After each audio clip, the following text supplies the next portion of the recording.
Blog Talk Radio. Good evening, everyone. This is me, Jonathan Alexander, and I'm here to host our show, Life, Laughter, Happiness. By the way, I hope everybody heard that countdown. That's the sign that we are right where we should be. We didn't hear that yesterday. So I have my co-host, Barbara, here. Are you there, Barbara? I sure am. Can you hear me today? You today? Yes. Okay, great. Yay. And I have our guest today, which is Brenda Warren. Now, let me explain where I met this lady. I'm always signing up for things and looking for things that I can do to help promote the show and promote our TV channel and promote the community that we're building more and greater. Well, I saw a thing called Be on TV. It was called the Be on TV Challenge, and basically what it is you learn how to make a pitch to be on television better, to where you're more likely going to be noticed, or more likely going to get your words across, what people look for, et cetera, et cetera. And they had a contest. I think it was for, I don't remember if it was the most engaging or something. It was like grand prize winner. And I wanted to know, when I saw the grand prize winner and I heard her story, I was kind of taken aback by it, because it was like, she literally she scraped away the money to buy not only the challenge, but the B-Seed Accelerator, which they were selling. And basically and then she was telling a story about how, we agreed that we could talk about this yesterday. Yes, you we were did. very, you were like suicidal. Am I not mistaken? Any mistake? Well, hello. Just a minute, please. Hello. Hello. I would like to say hi to Brenda. Johnny. Hello, Brenda. Hello. Okay, How are you all? Introduce me? I wanted to give you some background, but go right ahead. Go right ahead. Okay. Go right ahead. Well, we've done the background. Now you're going into the questions. So, hi, Brenda. Thank you so much for being here. And I'm so glad that you're able to come back today, because yesterday of the technical problems, nobody could hear each other. So I'm so glad that you're here today, and it's wonderful to have you on the show. Yeah, I'm excited to be here. I was asked to come yesterday. We had some technical difficulties, but being a former Marine, you understand when there are difficulties, you just overcome and adapt, and I'm here today. Oh, my gosh. So then you're saying that you are a former Marine? Yes, I'm a former Marine gunnery sergeant. I did 20 years, and then I retired. Oh, wow. Well, thank you so much for your service. Thank you. Yes. And you know what? I am connecting with you now. I'm typing in your name in Facebook. So everybody, listeners, while you're listening to the show, do that as well, so you can see who we're talking about. Brenda Warren. She has a picture of herself. Half of the headshot circle is of you in one photo in your uniform, which is amazing, beautiful. And the other one, just you, and you are so beautiful. You can feel the joy coming from you. Yes. So, wow, you're in a good place in life now. You did 20 years, had a great career in the military, and decided, hey, I want to be on TV. I want to have my own TV channel. Well, actually, no, I didn't. Like, how did, no? Okay. What happened? No. How did you get to this point? Now did you meet Johnny and all that? Well, the thing is, I retired from the military, and I went into work at the hospital. I became a director at a hospital. I spent 13 years there, and one day it was time to go, because I had a complete mental breakdown, and it was time to exit stage right. So I left the hospital, and I spent the next 8 years hiding in shame, because I was diagnosed with PTSD in 2011, and I didn't tell my family, I didn't tell my husband, I didn't tell my coworkers, I didn't tell my boss. But by 2013, the symptoms were so bad, and the doctors had over-medicated me while I was trying to hide my condition, that I had a complete mental breakdown. And I hold on, I don't mean to interrupt you, but I'm no, thinking, okay, if you have PTSD, what did you see? You must have seen something. Were you in combat? Yes, I was. Mine is service-connected, and I also, unfortunately, had military sexual trauma, which also made the PTSD worse. And by the time I got to 2013, I was mentally, emotionally, and physically damaged. Do you think it's because you held all that in for so many years? Yes, and because felt I held it ashamed, and you were not just ashamed, because I would imagine being in the military, there's a certain way that you carry yourself, and you have this way that you want to be perceived, and how you were feeling wasn't really what you wanted people to see, this raw, damaged, survivor of trauma. Correct. Basically. And what most people don't understand is even when you have these diagnoses, you can still function. And I was functioning, and I was an award-winning director. However, when I came home, I would just hide in my bedroom. I didn't interact with my family. They all knew something was wrong, but nobody knew what it was. They just considered it was stress, and nobody asked any questions. So by the time I had my breakdown, it was like really bad. And how I ended up meeting Johnny was that on the 26th of July this year, although I have been in counseling and I've been working with people and helping other people solve their problems, I wasn't solving my own. And I'd hit another dark space, rock bottom, because I had not been taking my medication and I hadn't slept in 5 days. Wow. Now that's a long time with no sleep. I will tell you something about not sleeping. It does interfere with your logic. I've had seriously, you start thinking people are madder at you that aren't. You start thinking that you start thinking that like little arguments turn into huge arguments. Absolutely. And you get sad. You start crying at the drop of a hat. You're very emotional. So everything just is like seeming worse. And you can even be crying and you don't even know why. You're like, what's wrong with me? Why am I feeling like this? Because I had no sleep the other night and I was so weepy, like I was just crying at a commercial. It just was like, I just did not know what was wrong. And I'm like, hello, Barbara, you didn't sleep very well last night at all. That was just one tossing and turning night. You didn't sleep for 5 days.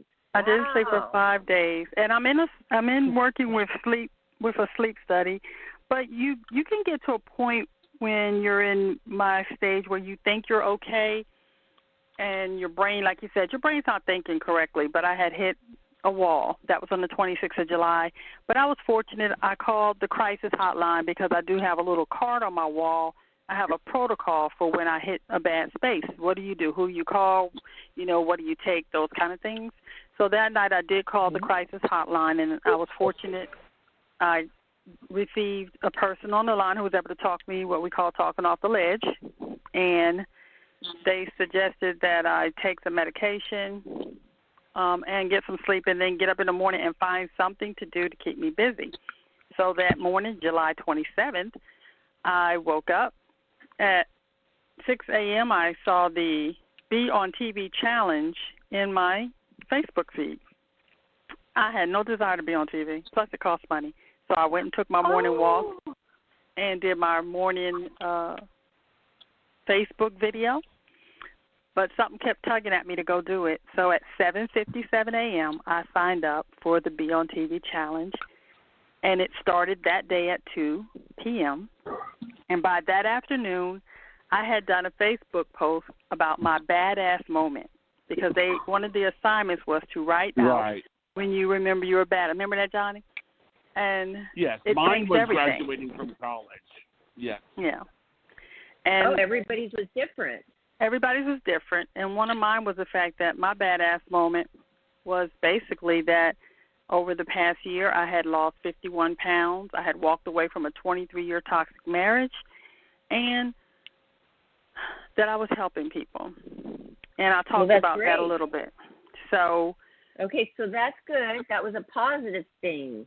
Yeah. That was so positive. So, wow, it's kind of like there was some force, who knows, God, the universe, whatever you might be into spiritually, was pulling you to doing this. Yes. It's pretty, I believe that. I feel like we're going to hear about it kind of changed your life. It really did because 1.5 thousand people saw that. It said it had 1.5K views is what it said, and I didn't know that until a couple of days ago actually. But what was the interesting thing about this is I'm going through this process with Johnny. We're learning how to do simple structure stories, how to do pitches. I'm being invited on television programs. I even got asked to do a television program, which I'll be doing this Friday. I'm going to be hosting the editor's desk at the Brooklyn Cafe TV show every Friday at 2:30. Wow, it's an ongoing regular spot, huh? Yes, at least for the next 4 Fridays, and then we'll see what happens after that. You know, it depends on viewership, sponsors, that kind of thing. But it's something fun to do. I got invited to do this show with you and Johnny. So there's a lot of positive things. I also got new coaching clients. So there's a lot of things that came out of here. But here's the thing that is most impressive to me. I started getting private messages from total strangers. And the one that stands out the most is from a lady whose 14-year-old son had committed suicide, and she wasn't able to get out of bed. But she saw one of my Tell Yourself Tuesdays, and she told herself to get out of bed and take care of her other kids. And she reached out because of the Be on TV challenge. Now, I don't know about you, but when I saw that, I thought, oh, my God, I almost wasn't in place so that woman could take care of her babies because I was being selfish. But she was just one of many people that started pouring their hearts out to me about why my voice mattered. You see, I call myself the voiceless. I can find solutions. Okay, you cut out one. For one split second, you cut out. That's why you call it what? I said I've always called myself the voice for the voiceless. Oh, and I almost wasn't like there that. for someone that didn't have a voice. Almost. But so you weren't. It's important you to were me there. now. Right. It's important to me now to make sure that I help voiceless people find their voices. I love that. Voiceless. Tell the listeners, you won. You won this contest. And now if you're telling me that one post to join the challenge got 5 million viewers, how many people signed up for this competition, this contest? Tell us how many, if you know, and you're the winner. I want to know. It must be I know weren't there about 300 people in our community, Johnny? Yeah, it was. I know that I will never forget because I was in a Zoom call when they announced it, and it was so interesting because of the story that she is. It's like this wasn't even. You really weren't even interested in being on television. You just sort of thought, what? It was just sort of there. But what you're getting, what you're finding is you're finding a net that are going to help you, and then you can help them. So, like for instance, it's going to be that it's sort of like because of that, that's what you're getting into, which is really a great thing. I mean, it's like, and honestly, like the whole thing about as soon as you said 5 days without sleep, I immediately thought, oh, God, my brain would not work right with their 5 days of sleep. It wouldn't even function right. And that's what I'm saying. You get to a place. The problem is that I would say I've always been considered an overachiever, and I know I'm supposed to take my medication, but the reality is you start feeling good, you start telling yourself you don't need it. The truth is, for me and my mental issues, I need my medication, and I have to stop pretending like I don't. but I've allowed shame and the stigma to, number one, make me not take it like I should, and also not talk about it. But after this particular situation that just happened, I'm no longer going to hide in shame. I'm not going to worry about what people think or what they say, because I know I have a voice, and I have to speak up for all those people that aren't able to speak up right now. Oh, I love that. And your life since July has changed, because that's a huge realization. Oh, wow. And you're not just by giving the people hope, you're giving them hope, but you in turn, it's a full circle. You give your own self hope. And now that you have that, you'll be fine. That's all people need sometimes is hope. Hope that they know now, hey, I'm going to change people's lives, and that makes me happy. And happiness is, like, that's what I want out of life, to be happy. This is amazing. I just want to ask you a personal question. I hope it's not too personal, but were you suicidal? Yes, I was. I have been plagued with suicidal thoughts since my diagnosis in 2011, and I've actually had times where I've spent time on the psychiatric ward. And again, I'm at the point now where I'm no longer going to be ashamed about what I've gone through or what I've endured to get to where I'm at. Because while I'm hiding in the shadows and being ashamed, people are killing themselves. People are not getting the help they need because they too are in fear. And just by that one post from the Be on TV channel, people went and got help. People said, I went to the doctor today. People told me they were taking their medication. People told me they told their family. So if I have to bring myself out so that someone else can get help, I'm willing to do that. Yes. And doesn't it feel like, okay, those were horrible things that happened to you with the sexual abuse in the military and the other things, seeing the combat? I mean, it's not like a horrible thing that happened to you, but horrible things that you saw that you cannot erase from your brain. So, but that is something that people feel shame about, to show emotions like that affected me, that's affecting my life now, and it was so many years ago, but for some reason a lot of the veterans feel shame from that. But thank goodness that's been washed away from you by this happening, by touching other people's lives. You can just wash that away, and now you might want to just embrace that, everything that happened to you, because now there's finally a reason. Now you're finally seeing why, because you probably did ask why did this all happen to me. Now you know, hey, this happened to me so I can help others. Do you see it like that? That's how I kind of am seeing that. I would say now I feel like it didn't happen to me, it happened for me. And to be able to help other people, just like you say. But something they said to us in the challenge that really resonated with me, they used the acronym HOPE, help one person every day. And ever since I heard that, it gave me a mission. As long as I could help one person every day, that gave me hope that I would have an impact and I had a reason to be here. So no matter how bad it gets, no matter how I feel or what's going on, if I can just hold on to that thought, help one person every day, and I cannot help them if I'm not here. So I'm making that my new mission, to spread hope. You know what? I'm writing that down right now, because that's something I would like to live by every day.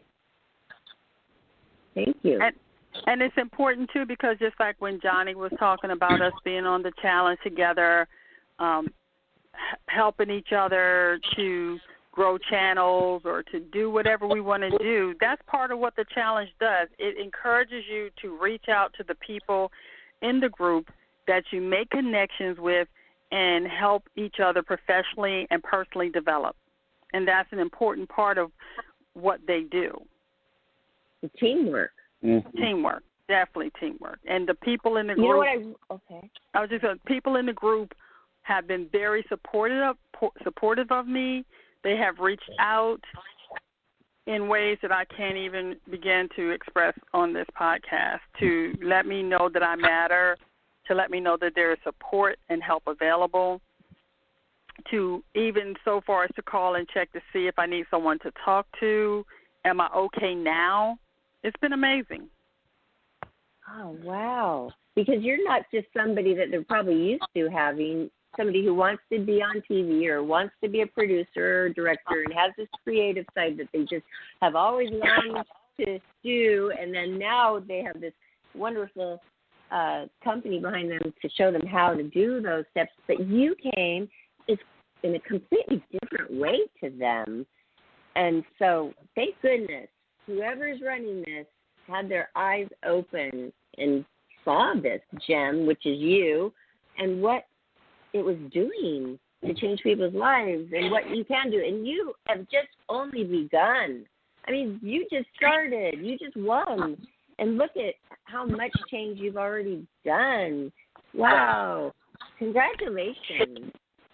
Thank you. Now, I did. What did you win the grand prize, by the way? What did you win? For the grand prize, I won a one-on-one coaching, a 2-on-1 coaching call with Jen and Chris, with Jen and Chris, and I also won the membership to the Super Connector Media's group that I'm going to get mentorship for a year. So I think it's a pretty nice package. It's a pretty nice package. Wow, that is really nice. Is this Roku? Are you an advocate for this, what you just did, everything? Because for the listeners, just to know exactly what you guys are talking about, which it sounds wonderful. Is it Roku? Okay. No, it was the Be Seen on Television challenge, and it's done by Super Connector Media. And I'm not sure if they're going to do another one, but I will tell you that they build precept upon precept to help you be able to pitch yourself and present yourself to the media so that you can grow your channel, grow your business, actually, not just your channel, but grow your business. Because, we're marketing ourselves. How do we get people to let our message get out? They're going to help people get their message across. And I'll give you an example. For me, there's a thing called the one-sentence intro. So if I was going to do my one-sentence intro that I learned from the training, it was, I'm Brenda Warren. I am the solutionist. I help the voiceless find their voice. I help people show up so they can power up to live well-balanced lives through a positive messaging. Life is too short to live in the negative. That's my one-sentence intro, if somebody wanted to know what I do. I love it. And you can help me. Oh, my gosh. I can help other people a lot more easily than I can help my own self, because you're like, okay, now I'm overwhelmed. What should I put into my one little paragraph here? I mean, to say it all about myself. And they teach you that. Oh, that's wonderful. I'm so excited. Yeah. That's one of the things they taught. They taught us how to write bios. They teach us how to do a pitch. I did one of the pitches that I wrote and sold out was isolation frustration. That's a term I actually came up with. My son actually, in fact, I was trying to find somebody to talk about isolation, and he says, "What about isolation frustration?" And what isolation frustration is when people throw caution to the wind and just go out and not wear their mask, not do what we're supposed to do, social distances. And a Stafford study has shown that 18-year-olds to 31-year-olds were more likely to go against the social distance and the isolation rules. So that was my pitch for a show. And then I talked to them about the creative ways we can help prevent isolation frustration. I love it. So each time you want to get your message across, you have, if you want to do it the professional way, you create a pitch and you send it to the different radio stations, the podcast. Like for you guys, if somebody wanted to come on your podcast that you didn't invite, they should present you with a pitch telling you why they should take up airspace with you guys. And so they teach us how to do that. the way I remember it is that they say you say who you are, then you say the problem, and then you say the solution. Is that right? You say what the problem is first, then you pitch yourself next, and then you provide talking points, and then you tell them how to contact you. Okay. Oh, so wow. A good example of this, I think, would be if we were to talk about how. Here's a good example. Okay. Let's say that we were talking about moms who are being frustrated by the COVID because their kids are wanting to go back to school, and I don't know if you have any kids, Brenda. I know Barbara does. She has a daughter named Priscilla, and I heard Barbara talking about this very problem the other night. And then then you would make a pitch on who you were, and then you would say with the talking points. Now, what are the talking points? Okay, so like if we were doing it because of, I have a 19-year-old college student. If we were going to do a pitch based on the scenario you gave, we would say, American moms are frustrated with the kids being at home and going back to school is causing stress. A Stafford study shows that 9 out of 10 moms are having frustration with back to school and the possibility of kids having to be homeschooled, and how will they continue to do their jobs. And then you go to the next step of that pitch would be, Jonathan Alexander is an expert on moms handling the pressures of kids going back to school. Jonathan's going to show you ways to help prevent frustration and to make the transition from homeschool back to school with ease. And then your talking points. Wow. Then your talking points would be you say, we're doing this segment. Jonathan will tell you how to set up a homeschool in your dining room with ease. Talking point number 2 would be Jonathan's going to teach you how to get the kids to trust you instead of their teacher. Talking point number 3 is going how to create creative connections with your school system and the moms at home. And number 4 would be how to de-stress after you've taught your kids. And then the final thing would be you can contact Jonathan at such and such and such Life, Love, and Happiness podcast. Okay. I can see why you won that, because Barbara? it just rolled right out of you so easily. It just flowed out of her, didn't it, Johnny? Yeah.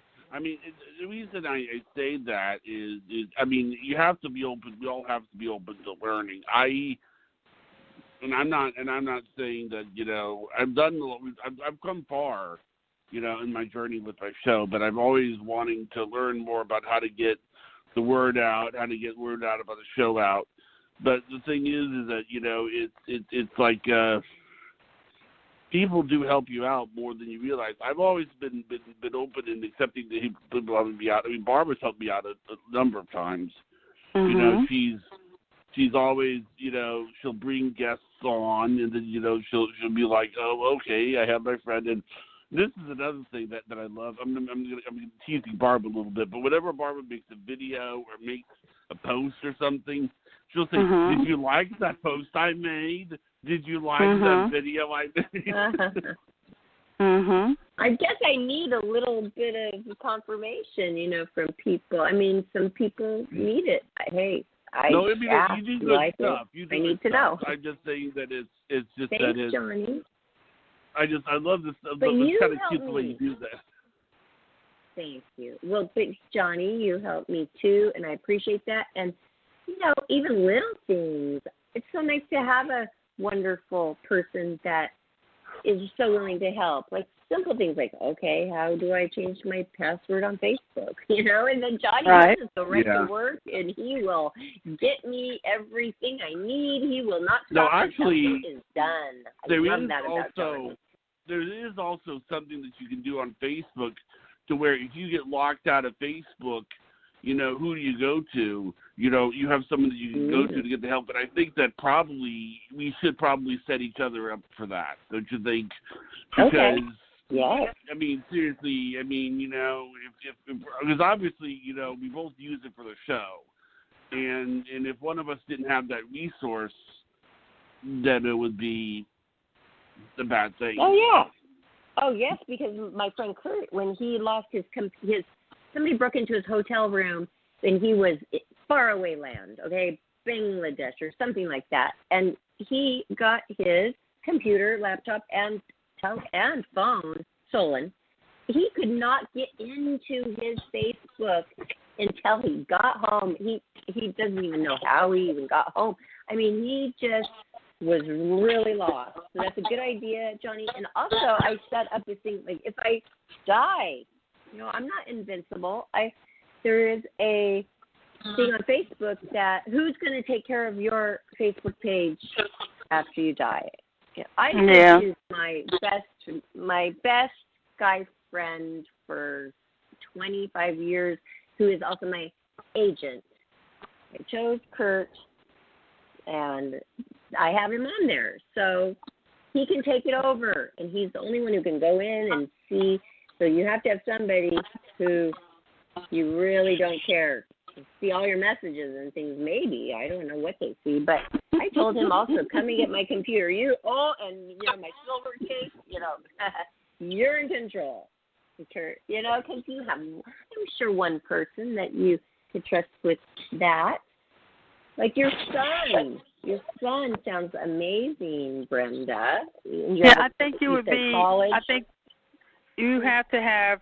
It's easier when it's a business account. Sometimes people with their personal accounts, they have stuff they don't want other people to see. But a business account, it's easy to have one or two people on it for just in case. Yes. On it from there. Good. Well, it sounds like you really learned a lot, but then you also had obvious talents. You had natural talent for this, and possibly also all of your experience in the military and working. What did you do at the hospital? I wanted to ask you that. What was the job again that you did there? I was the director of environmental services. I ran 4 departments at the hospital. That's a lot. That's a lot of pressure. Yeah.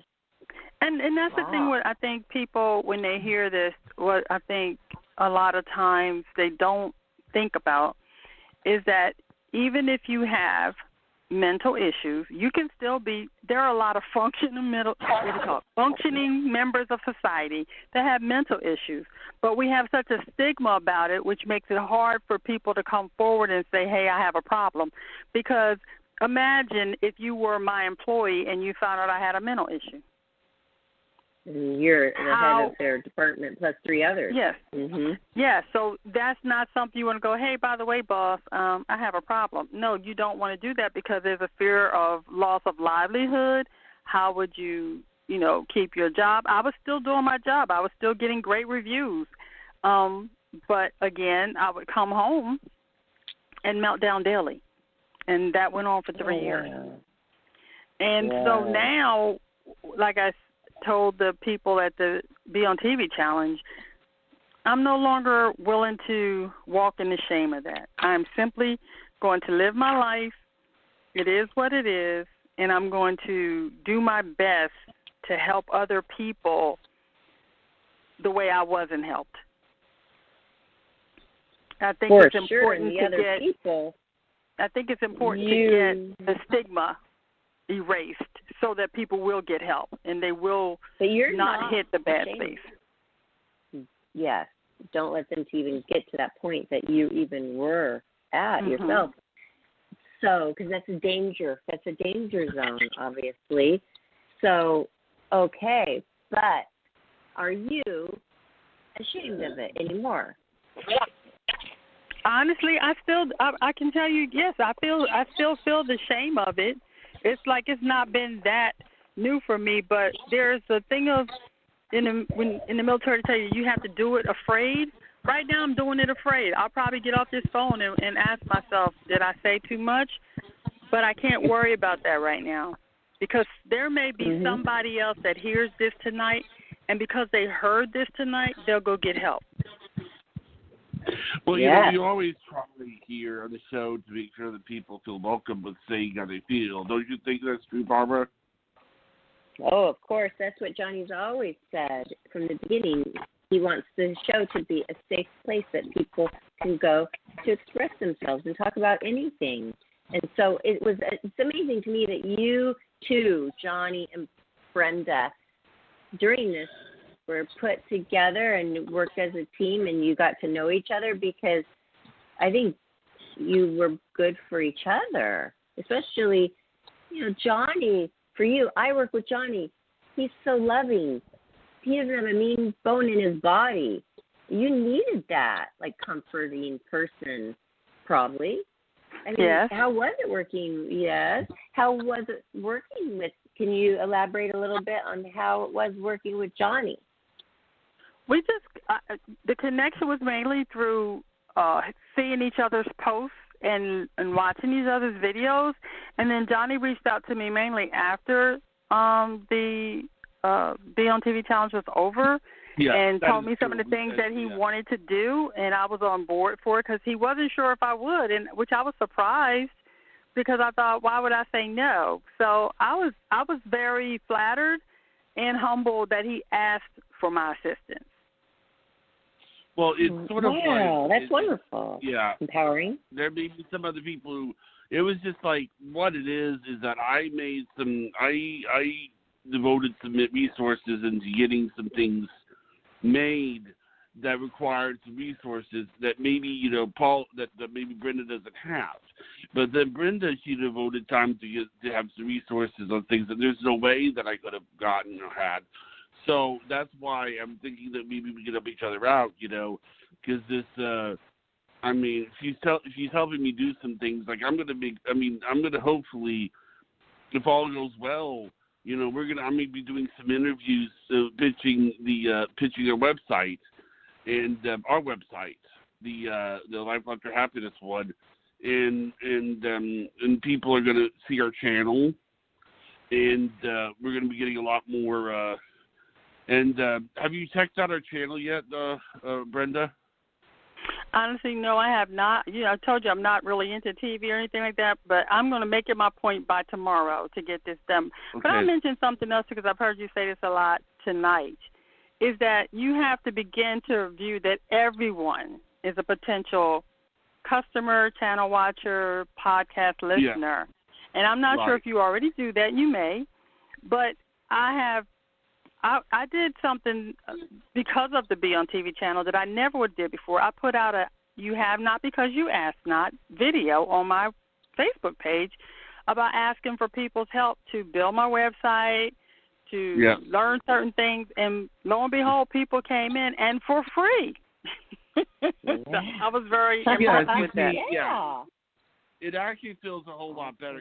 This is another good analogy of it is that, a lot of times we have these goals, and these goals are like 500-pound boulders that we have to push. And then, I don't really even think about it as a 500-pound boulder now that Barbara helps me push it. You see what I'm saying? Yeah. So it's sort of like there's all these people that are out there helping me push it. I don't even think about the weight of the boulder. I just think that, I know it's going to get pushed. And, I think the other thing, too, is remember, at all. I think outside the box. So here's the thing. You got to think about this. What is the likelihood of a person that did not even want to be on TV winning the grand prize of a Be on TV channel and now having their own TV show? I know. That makes absolute. There were people that would have killed to be in my position right now, but it's mine, and that's part of how I tell them. I said I have to laugh because when I signed up that morning, I wrote on the paper, Brenda Warren, grand prize winner, and I stuck that little sticky up on the thing. So when I got the grand prize, I was not surprised because I have a practice that I call living in the now. And for me, now means no opportunity wasted. So I choose not to wait. I choose not to waste opportunities as they're presented.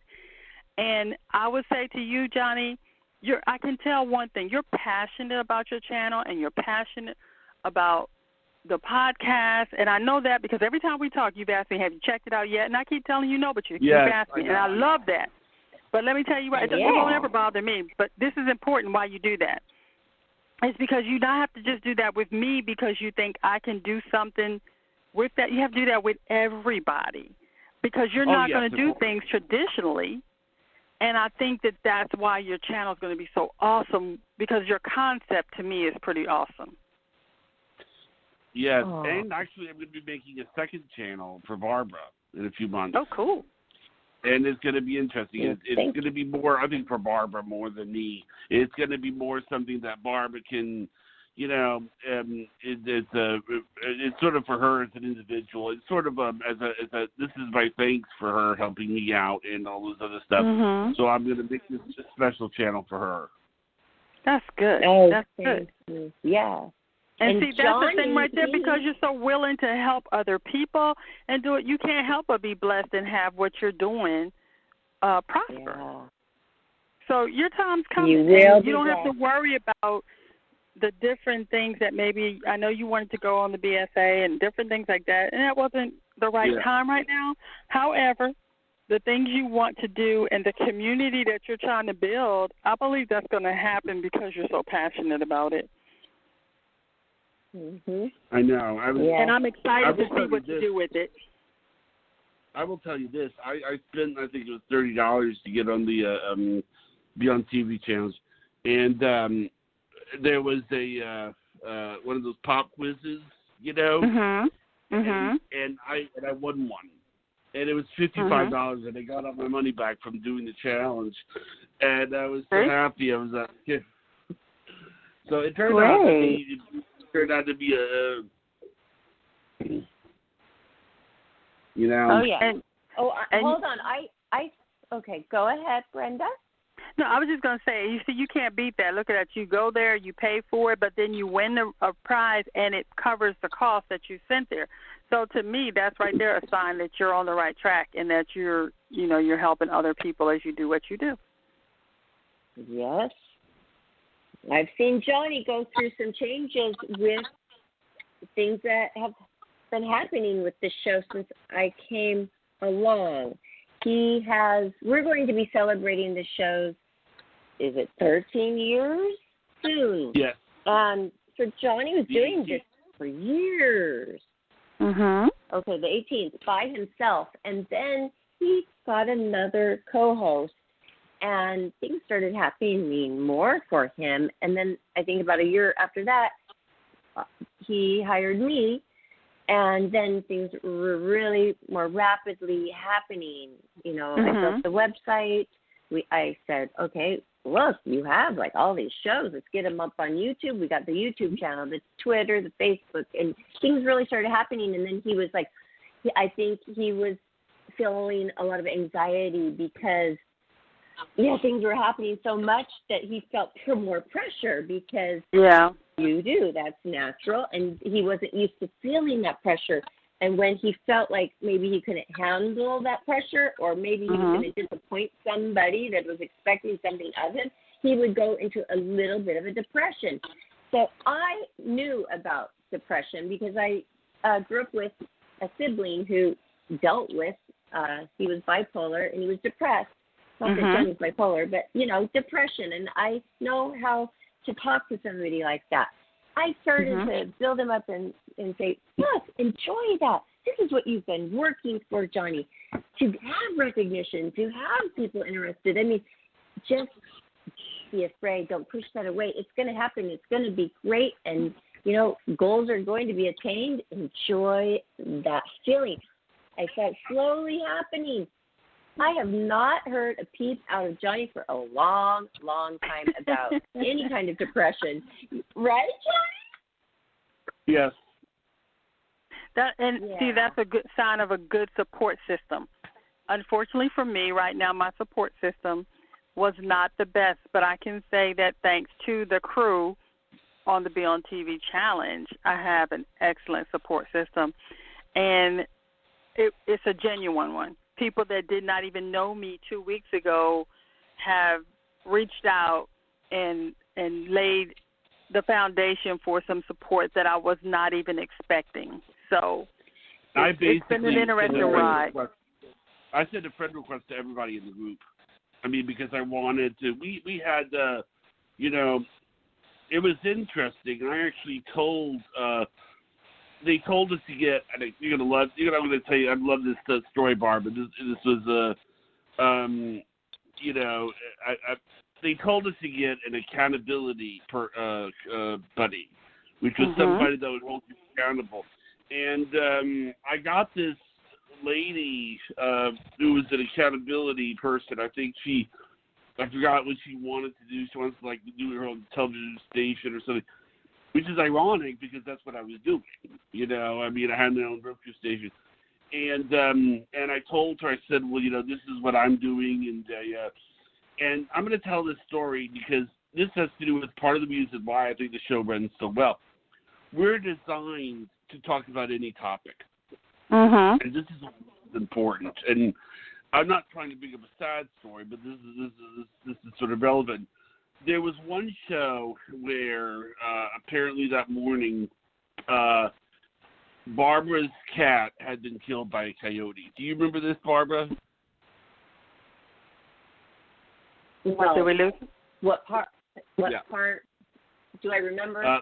What part? Your cat. I mean, of course I remember my cat. Yes, I do remember my cat getting killed. Of course I do. Right. Well, actually, there's a silly question, but let me explain. What happened was that because we're designed to talk about everything instead of just one topic, we did a show on it. And see, the whole point is, if we had told her, I'm sorry, Barbara, we can't talk about this. We have to talk about this now. It would have bottled it up. But because Barbara, that was telling the accountability partner that because, I wanted Barbara to be able to let that out. I wanted Barbara to be able to talk about it. Does that make sense? Right. Oh, yeah.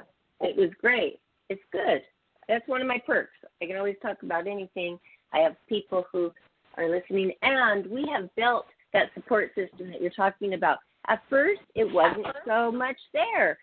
The listeners didn't really know me or, I guess, feel comfortable, didn't really acknowledge me even. I'm the host, and they would never even say hi, Barbara, or thanks, Barbara, or nothing.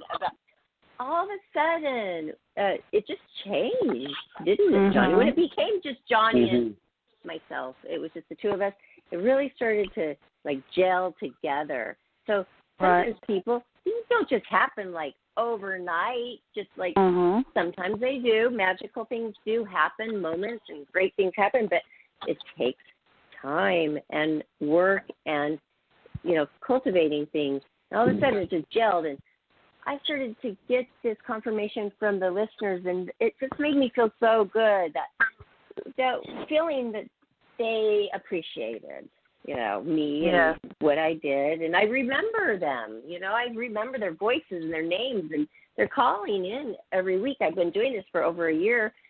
And that was really such a good feeling for me personally. I really enjoyed that they were kind of finally accepting me. And so I love that. That was a great moment. So we need to, I love the quote that you have on your Facebook that says, you tell me again, you are trying to enjoy your every moment. Exact words, though. I mean, I love that because we could lose sight of that thinking, okay, I'm going to rejoice when this happens or when I attain this goal or I, make this happen. No. What about right now? Tell us how you came to that thought process of I want to enjoy this right now, this moment. Well, because I had a really good friend pass, and we had been talking about that. We were both on a journey to lose weight, to get out of toxic relationships and things, and we were when I find this man that loves me, when I weigh 130 pounds, when my hair grows, and all that stuff women have a tendency to do. And I remember waking up and my friend was gone. And I thought, you know what? I need to learn to enjoy every moment. And I started doing things differently. I started realizing that at that time, the body I had right then that day was 265 pounds. And it was, you know what? It wasn't the body I wanted to be in, but it was the body I had, and I was going to enjoy it right now. My hair had fell out, but I was going to enjoy it right then. I was going to eat off the good plates. I got rid of the habit of only using the good plates when company come. I started treating myself the way I treated company and decided I would not treat anybody better than I treat myself. Oh, wow. And when I made that shift, so much. when I made that shift, the weight started coming off. My hair started growing back. I started to declutter my house. It was amazing because I started enjoying things right then, right there. We hold on to so much excess baggage in our life and things that we don't need, and then we wonder where the years have gone. You know, I'm no longer, you know how, I don't know about you, but I had like these favorite T-shirts that I wear with holes and stuff, and not anymore. I refuse to wear a shirt with holes in it. Brenda, I deserve the best. You have said so many things. Oh, my gosh. You have said so many things that I've been going through as well. I have been purging for 2 days stuff like those T-shirts, because if I put that on and I don't feel good in it, and I'm like, oh, it's kind of icky, but it's okay. I'm not going to run into anybody. No, you're you. Don't you deserve to, when you put something on, to feel good? And everything it makes a difference in how you show up. And I didn't realize that until my friend passed, because if I wear my regular old frumpy T-shirt, guess what? I'm walking around regular old frumpy. But when I put on my nice, pristine Nike shirt, I carry myself differently. And I didn't think about that, but I realized that it matters how I show up. Oh, wow. I love that you touched upon those things that I've been going through right now, because you are making it really happen for me, because I tend to put like emotion on the thing. Like, oh, my dad gave me that T-shirt. I have to keep it forever. I feel like I'm throwing away a part of him if I throw that away. No. I have to get rid of that way of thinking. And you just helped me do that, because since you know did what it, I did with that? Thought, okay, I could do it. You know what I did, Barbara? I was having that thing because my mother passed, and I kept all of her stuff, and I actually was living like a hoarder for a few years because I refused to get rid of any of my mother's stuff. I just stacked it in my house and left it. But then I realized I wasn't honoring my mother. I wasn't honoring her memory. I was living in her death instead of celebrating her life. So I began to I rehomed a lot of the stuff I find in like single moms or something that needed the good stuff. The bad stuff went in the trash, and then the stuff that was sentimental that I really didn't have a place for, I took pictures of it and I let it go. I kept like a really special punch bowl and a couple of little things like that, and realized I can't keep everybody else's memories. But I could take a few of them and put them in prominent places where when I look at them, I remember the good stuff, like all the beautiful birthday parties and Christmases and Thanksgiving my mother served us in that punch bowl. But I didn't have to have all of her stuff in my house. Right. And then it reminded me of something. Pull you down. It's a ball and chain, right? It's just right. It was just it was drawing me down. It wasn't good. And it's something I tell people a lot. I say the choices you make today will be the reality you live tomorrow. Choose wisely. It wasn't choosing wisely to have all this clutter in my house. It wasn't choosing wisely to keep clothes that I no longer fit because, I'm going to get back into that. Well, no. Guess what? I can buy clothes that fit me when I get to that size. I don't need to hold on to this. And if I gain weight again, guess what? I can buy bigger clothes. But why have a whole closet full of clothes you don't even wear when you're wearing the same 7 pieces? Didn't make sense. What? Everybody does this. Everybody does it. And, okay, when you declutter your closet and you go in and all you see is things that you love, that are new, that make you feel good, gosh, your life is so much easier. So much easier. So less time. It just takes so much time to weed through all of those horrible choices that are so old. And they're you get dressed better. Yes. Dress faster and dress nicer. and just have you have a lot of your basics, which you're going to have to buy your new basics every year. You want fresh. You want a fresh pair of jeans. You want the fresh pair of white jeans, the khaki pants, the dress pants, okay? Then mix and match everything. But you deserve it. You shouldn't walk around with the scuffed up shoes that you hope people are noticing. They are noticing, okay? They do notice, because I'm standing in line and I look around. I mean, you're just standing there and you think, oh, that's a nice pair, that's stuffy. And then you think, oh my gosh, people notice these horrible scuffed up heels. I'm going to get rid of it. And you can't even give that away to the Goodwill or a thrift shop. They're not going to resell a scuffy thing. Why are you even wearing it? But see, if you're creative, what you do is you redo them. Yes. Mm-hmm. See, there's options. I'm a creative, so we will put, if a heel gets scuffed, we throw some rhinestones on it and keep it moving. Yes, I did. We will repurpose those things. Johnny, do you have that problem? Yeah. What problem? Do you have a wardrobe problem, or are you just like guys? Are you one of those guys that like jeans and T-shirts, or do you have a lot of clothes issues, or how do you do? No, I don't care what I wear. I mean, my mom. Johnny has a new. Johnny, you can't relate to this one. I'll tell you why, Brenda, because his mother makes sure that he has a crisp, new, in-style shirt. I have never seen Johnny wear anything old. He has a very nice wardrobe. And he has a few pieces that's what he needs. So he cannot relate because his mom still does it for him. Sorry, Johnny. He's blessed. You are truly blessed, Johnny. I wish my mom was here to still do it for me. He is. Oh, I know.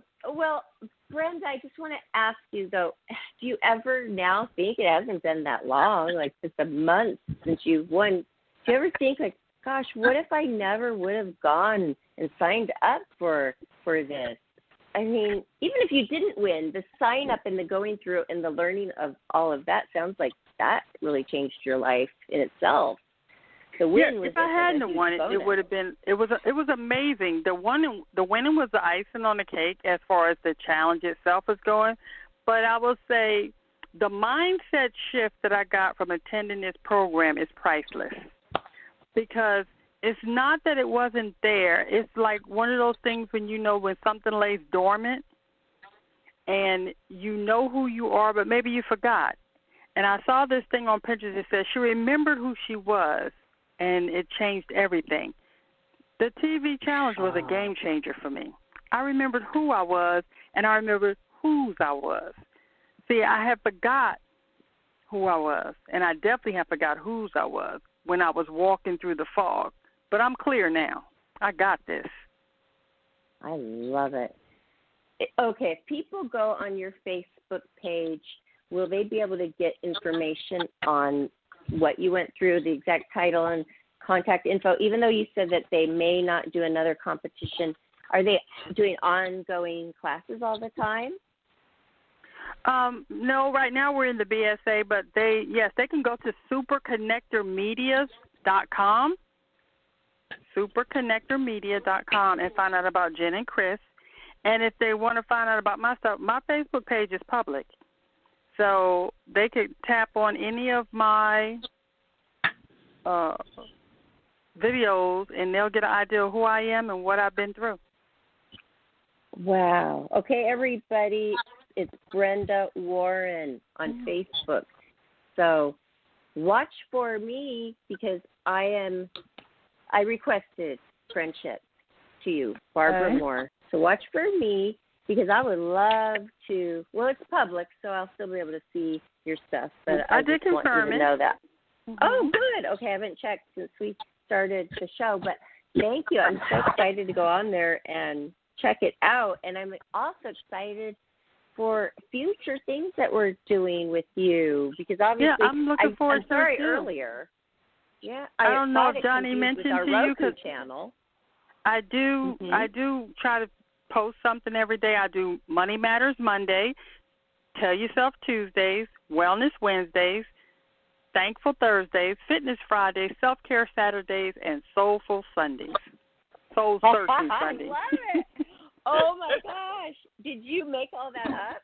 Yes, I did. I love it. It was how I was keeping myself grounded, giving me something to do, feel like I had a purpose as I was spiraling out of control. If I did that, I felt better. Mhm. And then it just started sticking, and people started requesting, saying, don't stop them, please keep doing them. So I kept doing it. I like it. It's catchy. It's very catchy. See, you have a lot of your own creative ideas that shine through, and this probably has given you so much confidence with winning. That's what winning does, and I love competition. It shows you that, hey, you know what to do. Be confident about it. Your decisions, you're making them correctly, and it must be such a huge boost to your confidence of, hey, I am good at this, and I want to help you. Is that how you feel? Like confident? Yes, like, did it give feel you like a big confidence boost? I feel like it gave me a big confidence boost in the sense that it's something I was already doing, but I guess it's just something I never thought I'd do, if that makes any sense at all. But it wasn't even in my thought process. And I think the best part of this for me is that, like I said, it wasn't a desire to be on TV, but I did want to make better Facebook videos. I thought it would give me that. Mm-hmm. So moving to the point of TV, I had to expand my view, because now what that just means is that I'll have a greater impact. And it also gives the ability to help people. And, like, I'm excited to come alongside Johnny and see what I can do to help support him to grow what he wants, because what I do, even before this, was I'm the solutionist. I'm the one that figures out what someone needs and helps them get there. I help other people grow their businesses. I just never charged for it. So now I'm going to start down the path of creating a business that's going to allow me to do that. How wonderful and perfect timing for your retirement.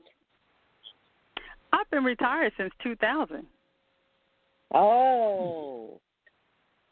And so kind of like, well, not kind of, but, you know, wallowing in depression and floundering around. And I retired from the Marine Corps in 2000, and then I went to the hospital, and I came off my job in 2013.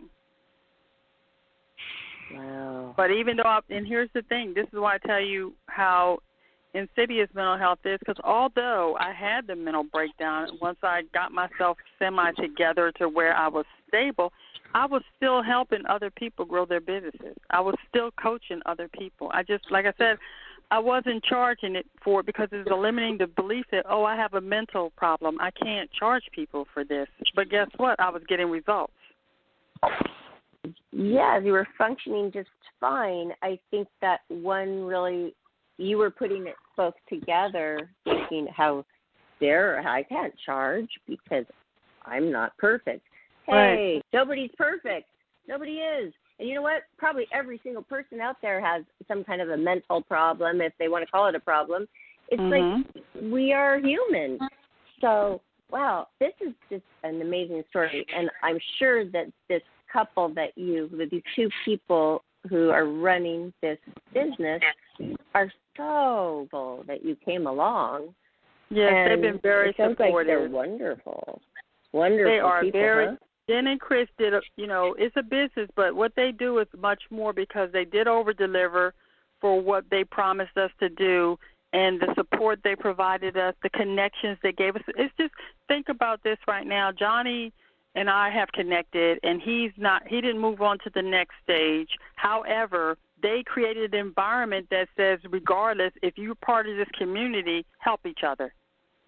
And I can say that Johnny's not the only person that didn't move on to the next phase, but has still stayed connected with me and is still supporting me and still helping me in my personal and professional growth.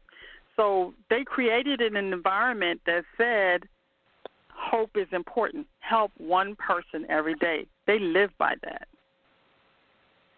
That's a wonderful thing to live by. And I did write that down. Yes. Because if we're seeking of who we can help, we're probably going to be ending up helping. We will end up to help more than one person. If that is our mindset, we'll probably help more than one that day because we're, in the back of our mind, we're always seeking to help. So you're going to help more than one. It's just a wonderful way to live your day. It really is, because I can honestly say that I felt like I was helping people every day, but I would say I have an awareness now that I'm really helping people, if that makes any sense, because before I did it daily and I knew people were being helped because I would get the little, oh, thank you, Brenda, this really resonated with me, or I saw this. But now my eyes have been open that I am helping people, and I'm definitely helping more than one person every day, and that is a good feeling. Wow, and I wonderful. think it's important because for me what that does is it reminds me not to create another unnecessary silence, to keep my voice lifted so that other people's voices will be lifted. Okay, good. So you are aware that, hey, don't let myself ever slip back into that, what happened before. Right. Always say, like, you have a voice every single day, and you're going to use it so that will never happen. And I would just like to say that if anybody out there finds themselves in the situation where you feel like you need somebody to talk to, the crisis hotline number is 1-800-273-8255, and if you're a veteran, press 1. There's people always there 24/7 willing to help you just like they helped me. Okay, good. I'm glad that you say that there are always people there, the veterans, because sometimes they just don't think anybody cares. But you just gave a number and you said that they're there. So I hope that everybody will do that and seek you out because you're amazing. Wow. Yes, I'm here to be a helper. Power. If anyone needs to talk, message me, hit me up on Facebook. I'll be there for them. A solutionist. Is that what you call yourself? Yes, I am Brenda Warren. I am solutionist. I love that. I love it. Yeah. Let's think of some great words out there, people, to describe ourselves and come up with this paragraph. And we're going to learn so much. We're going to learn so much from Brenda. I just know it. And I'm so honored to have met you today. Thank you so much for coming on. Thank you, Johnny, for inviting me. It's been a pleasure talking to the two of you. I hope we get to do this again soon, and I look forward to helping in any way I can. Thank you. Awesome. Well, night, and we will be posting. Oh, hold on, Johnny. I haven't done the shout-out yet. Okay? You're right. Yes. Okay. Right. We will be posting this show, the link to this show, which will be found on our YouTube channel, Life, Laughter, Happiness YouTube, and we will post that on our Facebook page. So stop by there and collect that link or go straight to YouTube. And don't forget to subscribe while you're there. Support us. And we thank all of you listeners. We love to hear from you on Instagram, Twitter, Facebook, Life, Laughter, Happiness.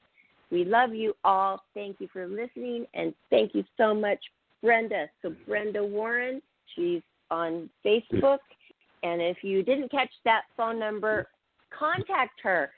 Ask her. She's there. She's ready and willing to help you.